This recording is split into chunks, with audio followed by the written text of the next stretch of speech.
força da fraqueza. Parece um paradoxo, mas é proposital. Lucas 11:1 diz assim: Jesus estava orando em certo lugar, e quando terminou, um de seus discípulos disse: Senhor, ensina-nos a orar, como João ensinou os discípulos dele. Ele então lhes falou: quando orares, dizei: Pai, santificado seja o teu nome, venha o teu reino. Dá-nos diariamente o nosso pão dia a dia, e perdoa os nossos pecados, pois também nós perdoamos a todos que nos devem. E não nos deixes entrar em tentação, mas livra-nos do mal. Até aí, tá bom. Lucas está bem sintetizado, né, a oração do Pai Nosso aqui, mas eu vou explicar melhor a semana que vem também essa parte. Repare, aqui mais uma vez nós vemos Jesus Cristo indo na contramão do mundo. Em que sentido? O mundo que vive nos dizendo o tempo todo que nós somos fortes, que nós podemos tudo aquilo que nós quisermos conquistar. Isso é uma mentira. Você pode tudo desde que se dedique. Mentira, mentira, estão te enganando. Você não pode. Tem muitas coisas que é impossível, por mais que haja dedicação da nossa parte. E aqui nós vemos Jesus Cristo indo de fato na contramão desses palestrantes motivacionais, desses coaching gospel, né? Tem até coach gospel hoje em dia. Esse texto ele demonstra que eu e você, nós não somos tão bons quanto achamos que somos. Que nós não somos o máximo, que nós somos totalmente debilitados, porque nós vemos aqui homens grandes pedindo: Senhor, ensina-nos a orar, uma coisa básica, oração. Nem isso eles sabiam direito. Só que você saber que você não sabe algo é fundamental para que você venha aprender verdadeiramente alguma coisa. Lembra quando Paulo diz assim: quando sou fraco, é que sou forte? Este é o paradoxo da vida cristã, né? Como é o tema da mensagem, né? A força da fraqueza. Augusto Nicodemos, grande pastor presbiteriano, ele diz assim: olha, oração é para os fracos, por isso eu oro. Oração é para os fracos, por isso eu oro. Por quê? Porque reconhecer que nós somos fracos nos faz orar, nos faz buscar a Deus. E só quem reconhece que é fraco e busca a Deus, esse consegue se fortalecer. Esse é o paradoxo, a aparente contradição da vida cristã. Quando nós vemos que somos fracos, e aí então Deus nos fortalece. Porque eu tenho certeza que todos aqui já passaram por situações dizendo assim: olha, isso aqui eu dou conta de fazer. Isso aqui está comigo. Deixa que o Pai resolve. E você vê que não dá certo. Não dá. E então algumas circunstâncias na vida vão acontecendo, vão nos jogando para baixo, para que nós venhamos de fato a olhar para cima e dizer: oh Deus, eu não sou forte quanto eu achava que eu era. Os irmãos sabem, né? Minha esposa perdeu um bebê recentemente, setembro, outubro, né? E já engravidou de novo, está de 3 meses e meio de novo. E é uma luta a cada dia. Todo dia o Senhor me coloca de joelho dizendo: Deus, me ajuda. Essas coisas fogem da minha alçada. Todos os livros que eu leio não vão influenciar em nada uma criança crescer e se desenvolver de forma adequada. Não vão influenciar em nada ela nascer ou não nascer. Então essas coisas nos levam a ver o quão fraco nós somos, o quão dependente de Deus nós somos. Reconhecer que somos fracos nos faz pedir ajuda.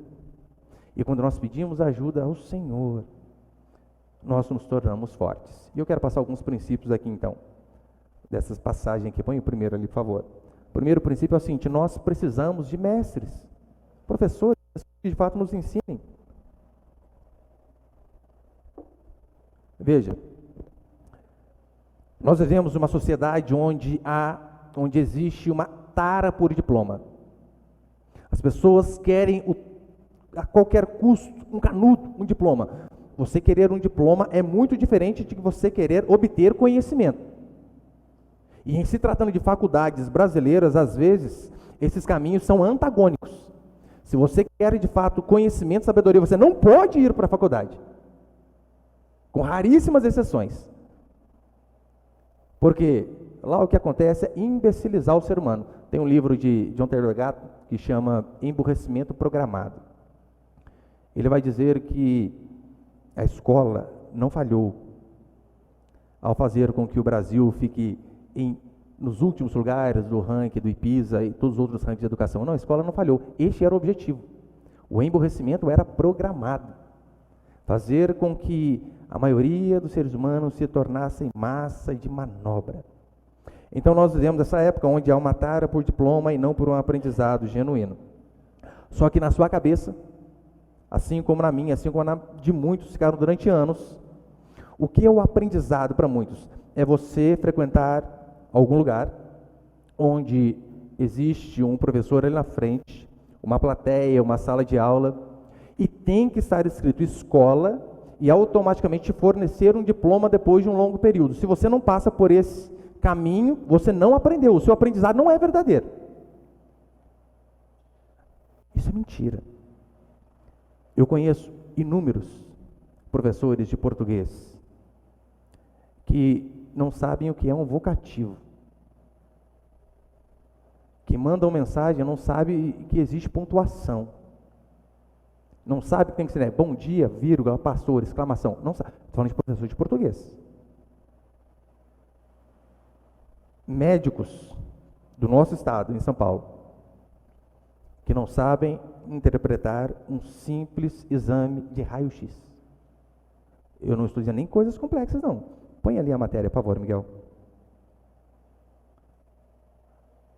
CBN, esse site é o G-Show, G1 e os outros sites lá, né? Da Rede Globo. Olha que interessante.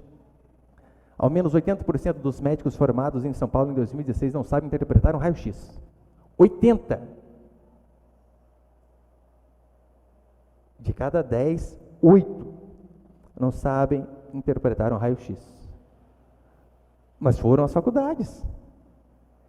Você consegue perceber que, às vezes, placa de instituição escolar não tem muito a ver com o aprendizado? Jesus aqui, diante desses homens, ele mostra o que é um aprendizado verdadeiro. Ele mostra o que é um discipulado. O que é um discipulado? É um processo de transmissão de conhecimento, onde há um mentor e há um discípulo. Onde há uma pessoa que sabe mais, e então ela está junto com aquela pessoa que sabe menos, e então ela começa a passar aquelas coisas para a pessoa. Isto é passar conhecimento de fato. Não tem a ver só com sala de aula. Tem a ver com estar andando junto.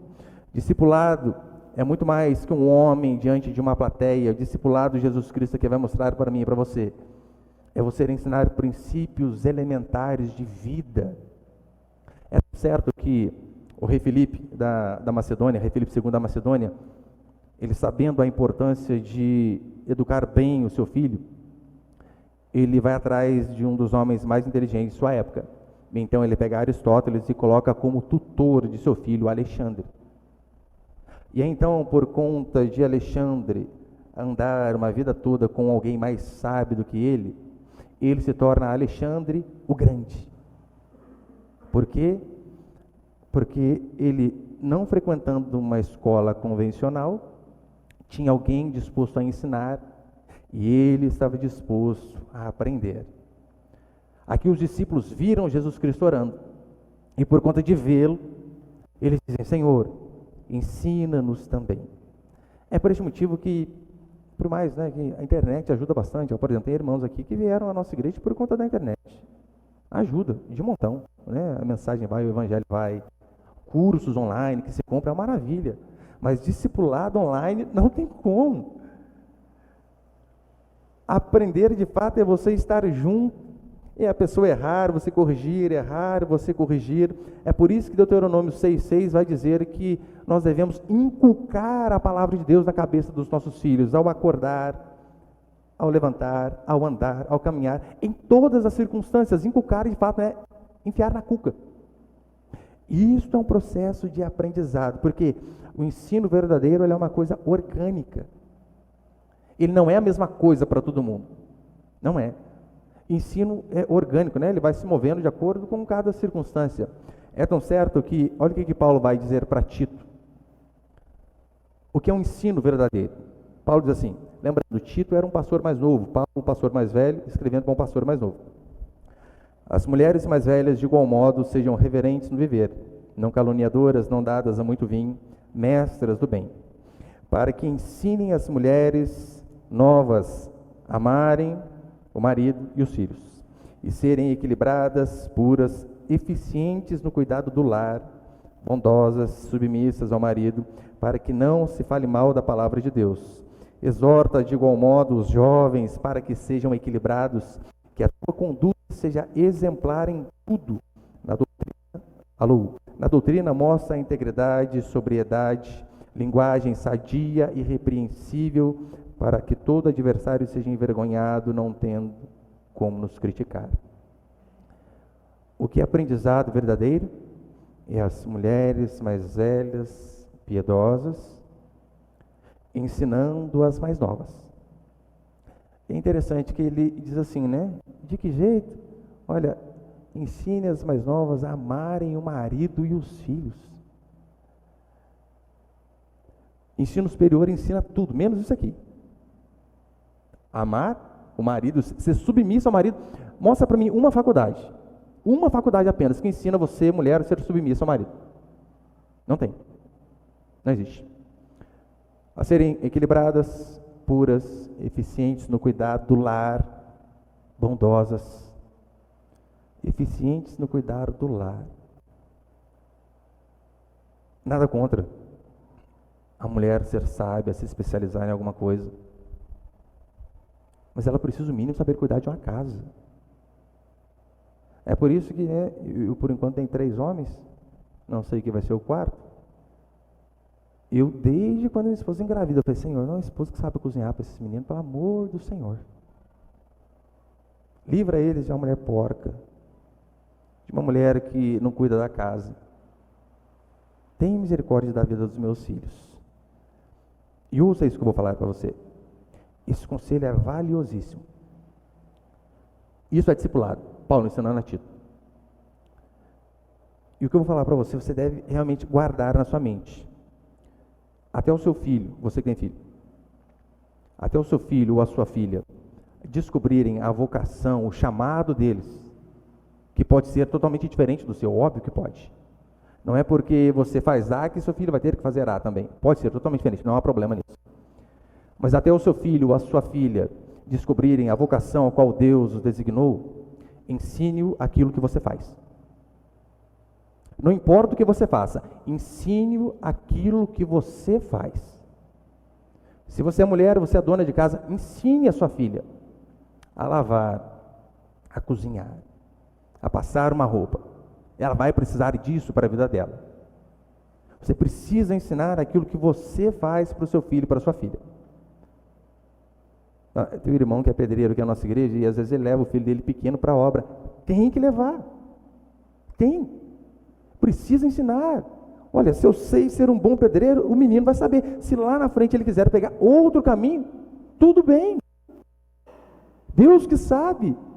Mas enquanto Deus não mostra qual é a vocação dele, vai fazer o que eu faço. Se é eletricista, ensina. Ensina o menino a mexer nas tomadas, a fazer alguma coisa. Daí depois, lá na frente, se ele quiser mudar, aí a vida é dele, vida que segue, mas você precisa ensinar. E todos nós sabemos alguma coisa. Como assim? Você não passa nada para sua filha, para o seu filho? Essa semana eu compartilhei uma postagem no Instagram da irmã aqui de nossa igreja, e a irmã tem um ateliê, faz vestidos muito bonitos, um monte de coisa lá, muito, muito bonito. E então faz os cortes lá e sobra um monte de retalho, né? E a filha dela de 8 anos, tem Isadora, Tati? 8? 8 anos. Pegando aqueles retalhos, cortando e fazendo roupa para boneca. Isso é ensino. É você passar alguma coisa. E você precisa exercitar, fazer isso. Ensine aquilo que você sabe. O que você sabe, você precisa passar para o seu filho, para a sua filha. Só que eu sei que, diante disso aqui, né, olha, precisamos de mestres. Tem muitas pessoas que são, na verdade, arrogantes, dizendo assim, olha, mas eu não preciso de pastores, eu não sou guiado por pastores. Diz o rapaz que nunca leu meio livro de teologia. Eu sou guiado por pastores. Ou você acha que eu sou totalmente independente? Não. Eu sou muito novo, e se tem uma coisa que gente nova faz, é besteira. Eu, diante de decisões que são um pouco mais complexas, eu na hora, o pastor me ajuda aqui. Ligo para um, ligo para o outro. Eu sou guiado por pastores, eu sou guiado por médicos, eu sou guiado por mecânicos. Eu não sei essas áreas, então o que eu faço? Eu tiro dúvida com alguém. Até mesmo porque olha o que Jeremias vai dizer. Para esses que dizem, né, tem repúdio, a mestre, porque somos todos iguais. Somos iguais em valor diante de Deus, isso é verdade. Mas o Senhor colocou a mim, a você, a igreja, em posições diferentes para que a igreja seja edificada. Tanto é que em Jeremias Deus vai dizer assim: dar-vos-ei pastores que vos apacentem com sabedoria e entendimento. Pastores que vos apacentam com sabedoria e entendimento. Marcos capítulo 6, põe ali, Miguel. Marcos 6, 34 diz assim: ao desembarcar, viu Jesus uma grande multidão e compadeceu-se deles, porque eram como ovelhas que não têm pastor. Jesus viu aquele povo perdido e disse: eles precisam de direção. Como é a juventude de hoje? Se tem alguém, gente, que sabe tudo, é jovem e jornalista. O jornalista hoje em dia no Brasil, para você ser jornalista, você tem que saber tudo. Você tem que saber de vírus, você tem que saber de guerra, você tem que saber todas as coisas. E adolescente. Já percebeu como que adolescente é sábio? Óbvio, né? Ironia. É o que eu sempre falo. A frase mais sábia que um adolescente pode dizer é: eu sou tolo. Só que eles gostam de se desprender do pai e da mãe o quanto antes para mostrar que são independentes. E não são coisa nenhuma. Não. O homem e a mulher de verdade, quanto mais velho fica, mais ele vê que ele precisa dos outros. Com 20 anos você diz: eu não preciso de ninguém. Com 30 você diz: puxa, eu preciso que alguém me ajude. Com 40, eu preciso que várias pessoas me ajudem. Com 50, gente, eu não sou nada sem as pessoas. Eu preciso que me ajudem. Homem e mulher de verdade é assim. Isso serve para tudo. Não apenas em relação ao conhecimento de coisas seculares em si, né? Como eu disse, isso serve em relação a tudo. Em relação à palavra, principalmente. Precisamos de guias, de homens que nos direcionem. Necessitamos de mestres que nos ensinem a palavra de forma correta. Não seja tolo de achar que você pode tudo sozinho. Não pode. Não pode. Lutero, ele dizia assim, quando ele rompeu com a Igreja Católica: olha, se vocês me provarem que eu estou errado mediante a palavra de Deus, eu renuncio tudo aquilo que eu disse. Mudo de opinião e volto. Porque você sabe, os católicos, eles acreditam que a igreja é maior que a Escritura. A Escritura é importante, óbvio que é. Mas eles dizem que por conta da igreja ter feito a Escritura, ou ter mantido, a igreja é maior que a Escritura. E então, toda e qualquer interpretação está sujeita ao crivo da igreja. Isso é um absurdo. É mais ou menos o seguinte: o que eles dizem é assim: você lê algo fácil de se interpretar, por exemplo, Êxodo 20: não farás imagem de nada que é no céu, na terra, nem debaixo da terra. Você não precisa ser formado em hebraico para você interpretar bem essa passagem. Não farás imagem de nada que é no céu, na terra, nem debaixo da terra. Você lê o Salmo 115: porque diriam as nações, onde está o Deus deles? No céu está o nosso Deus. O Deus deles tem mãos, mas não apalpam, tem nariz, mas não cheiram, tem pés, mas não andam. Aí você lê coisas simples de se interpretar. Está escrito A, e eles dizem: não, mas a igreja interpreta diferente. E você é obrigado a ficar com a interpretação da igreja, e não com aquilo que está diante dos seus olhos. Eles se esquecem que a igreja falha, e pode errar na interpretação. Todavia, a Escritura não. A Escritura não erra. Um dos motivos que nós acreditamos só na Escritura é isso. Toda verdade, ela deve sair da Escritura, apenas da Escritura. Se eu aqui digo algo para vocês que é diferente daquilo que a Bíblia diz, vocês não devem ficar comigo, por mais que vocês tenham apreço por mim. Alguns aqui estão há anos já andando com a gente. Se eu digo algo que vai contra aquilo que a palavra de Deus diz, fique com a palavra, porque eu posso endoidar, gente. Eu posso ficar maluco. Paulo vai dizer isso em Gálatas 1:8, olha: se nós mesmos ou um anjo do céu vos anunciar um evangelho diferente do qual vos tem anunciado, que seja anátema, que seja amaldiçoado. O que Paulo está dizendo é: a palavra é maior do que eu. Hoje eu estou falando daquilo que é correto, mas se eu lá na frente falar algo diferente, esqueçam a mim e fiquem com a palavra. Isso quer dizer agora que então você vai interpretar a Escritura do jeito que der na telha? Óbvio que não, de jeito nenhum. Se nem a igreja tem o direito de distorcer a Escritura, quem dirá eu e você? Isso também não quer dizer que eu e você nunca precisaremos de ninguém. Precisamos e muito. Às vezes, eu fico louco da vida. Para não falar outra coisa, eu fico louco. Aquelas pessoas dizem assim, olha, eu não preciso de pastor nenhum, preciso só da Bíblia. Eu não preciso de ninguém, preciso só da Bíblia. E eu sempre respondo, né? Quem traduziu a Bíblia? Alguém teve que te ajudar. Você entende de grego, hebraico? Você tem que ir lá nos pergaminhos mais antigos, desenrolá-los e traduzir um por um. Você tem essa capacidade? Eu não tenho. Então, que palhaçada é essa que, mas eu não preciso de ninguém? Todos nós precisamos. Quando as pessoas dizem assim, olha, o evangelho é simples, a religião que complica. Não é simples. Queridos, olha, eu desde 2014 eu faço só isso. Só isso. Das 5:30 da manhã até umas 11 horas da noite. Isso quando estendo. Tem coisas que eu digo, eu não entendo. Não dá. Então eu pego, eu guardo lá nas minhas pastinhas, digo, daqui a algum tempo eu vou ler sobre isso aqui de novo. Se eu só faço isso, tenho muita dificuldade, você acha que você, que trabalha às vezes das 8 da manhã às 6 da tarde, você vai simplesmente ler e vai entender tudo como se fosse Deus falando com você de uma forma totalmente audível? Não. A Bíblia vai dizer que os apóstolos, um tinha dificuldade com o outro. Pedro e Paulo. Pedro diz assim, olha, dos escritos de Paulo, né, que muitos distorcem, há coisas difíceis de entender. Gente, se um apóstolo tem dificuldade para entender o outro, você acha que nós temos toda essa capacidade mesmo? De entendermos sem precisar da ajuda de ninguém? Isso é mentira. William Tyndale, ele foi queimado em 1536. Ele dizia que ele não descansaria até que todo homem do campo tivesse acesso à Escritura. Todo homem do campo. E então, ele pede autorização para o rei Henrique VIII, para que ele pudesse traduzir a Escritura. O rei, óbvio, nega.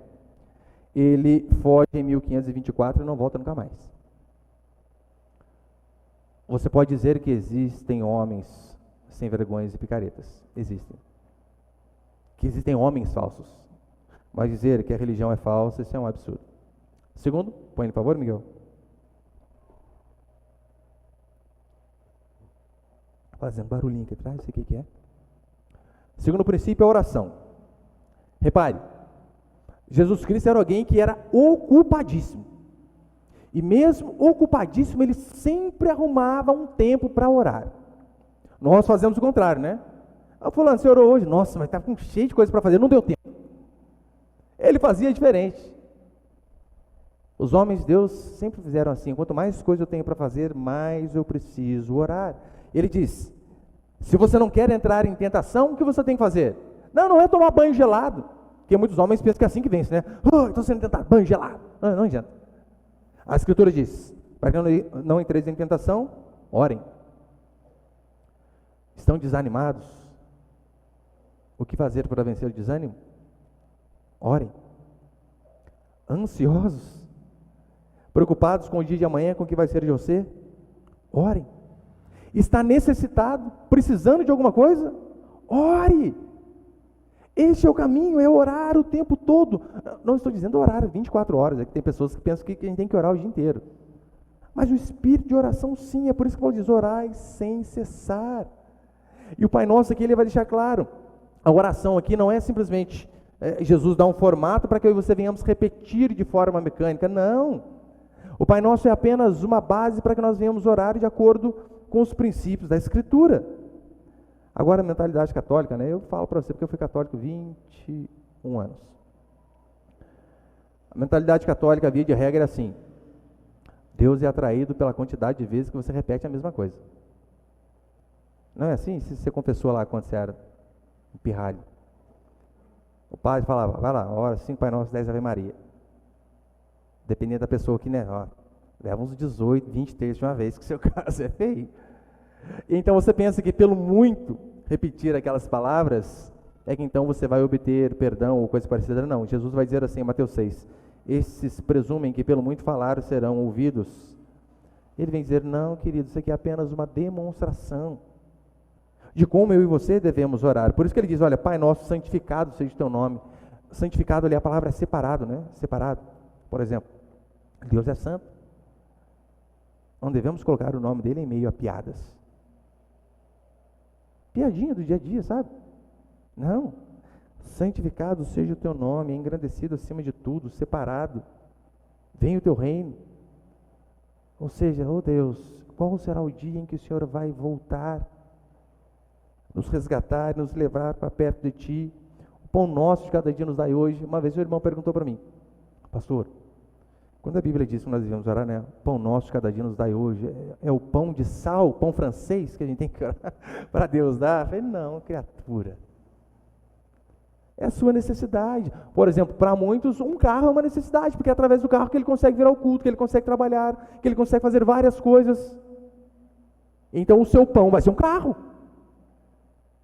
Você quer casar, quer fazer alguma coisa, não tem casa, ó, o seu pão é a casa. É um trabalho. É orar pelas nossas necessidades.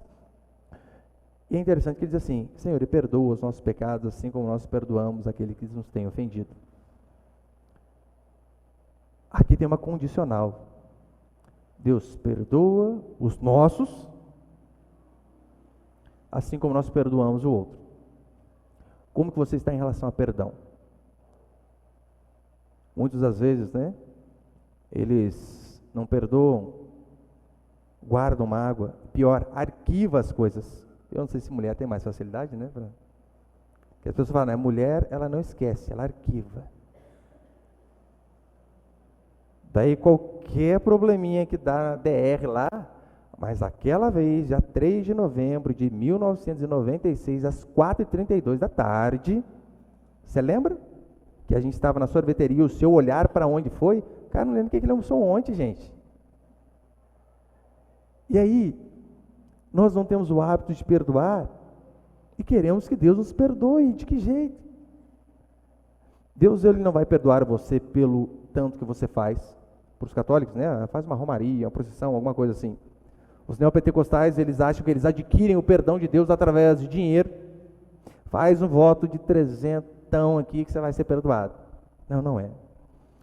O perdão vem pelo arrependimento e pela fé em Jesus Cristo. Apenas isso.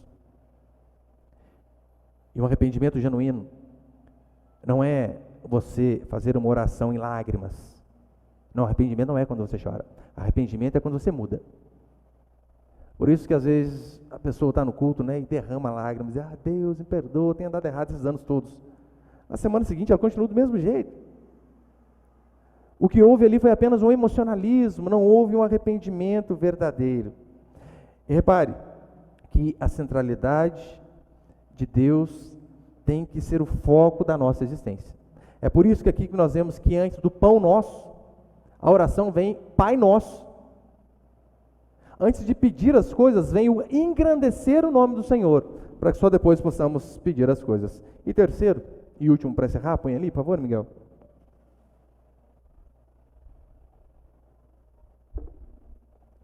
Terceiro, orar é se relacionar com o nosso Pai.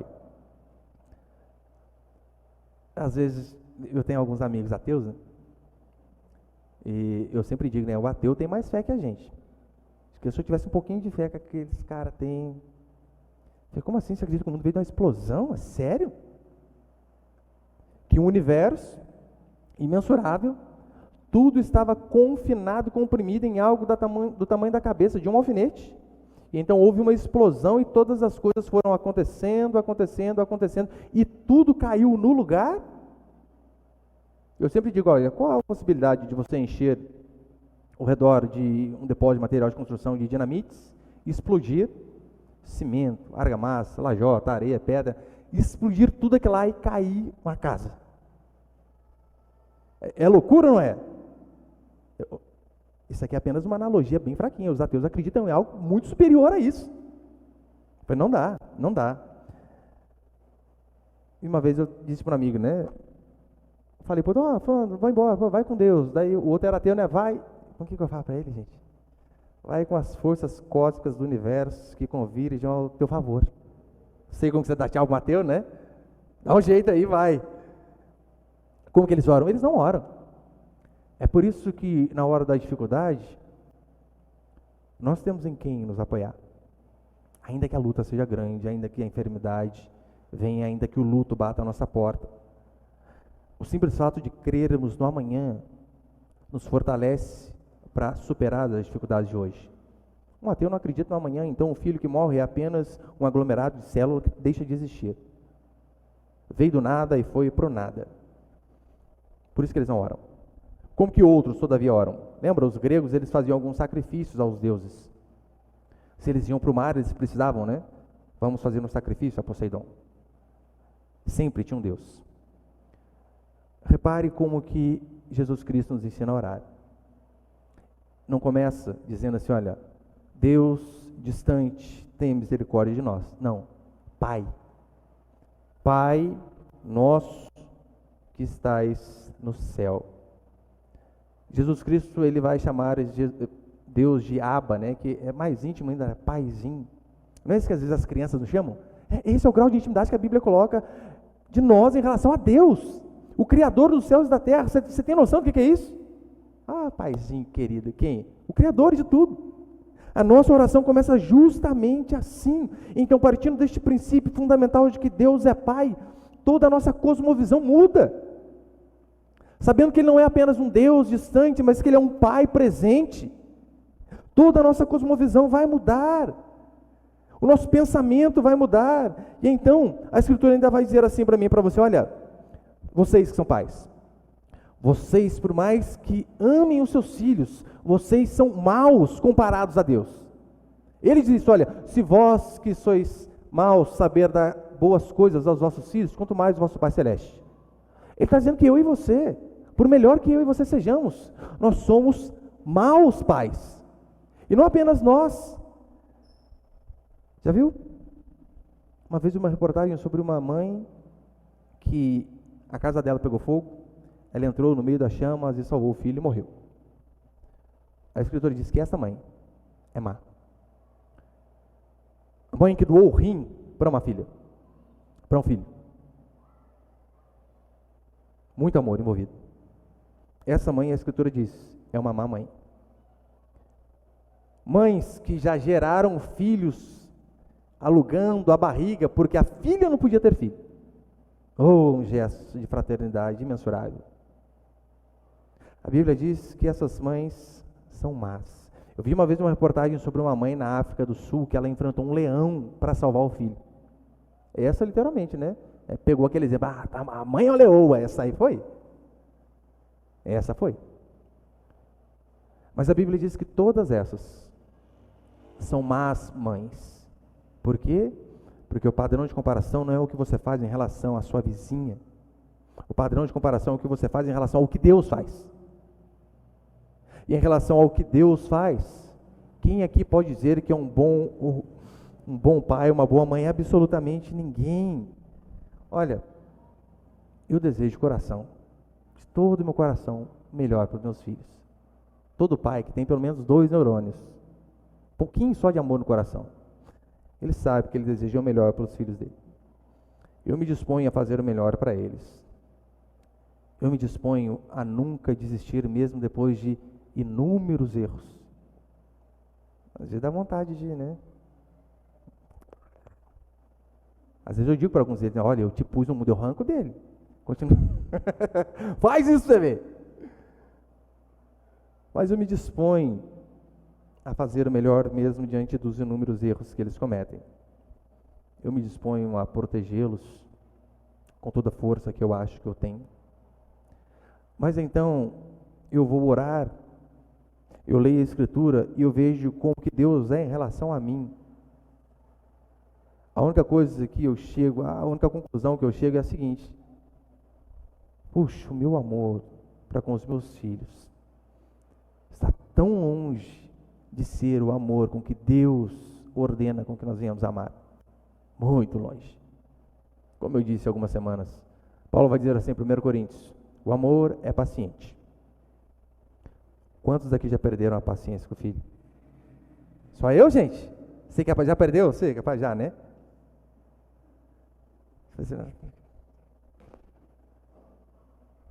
Quantos já perderam a paciência? A todos.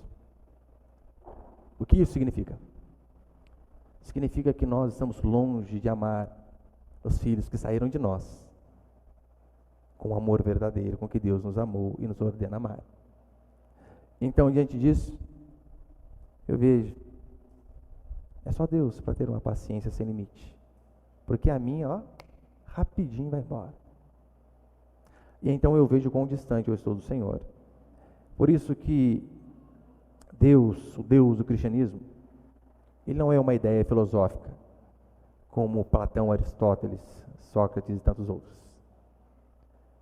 Ele não é um Deus que apenas nós chegamos a ele através do pensamento, do debate das ideias. Sim, nós pensamos muito, que o cristianismo não é racional, de forma nenhuma, não é racional. Só que o cristianismo, ele não é uma filosofia. O cristianismo, ele não é apenas uma ideia de amor. O cristianismo é uma pessoa que provou que nos amava. E isso mesmo nós sendo maus, é o que diz a Escritura. Porque você amar quem ama você, irmãos, é fácil. Os traficantes amam quem ama eles. Amam sim, pode ter certeza.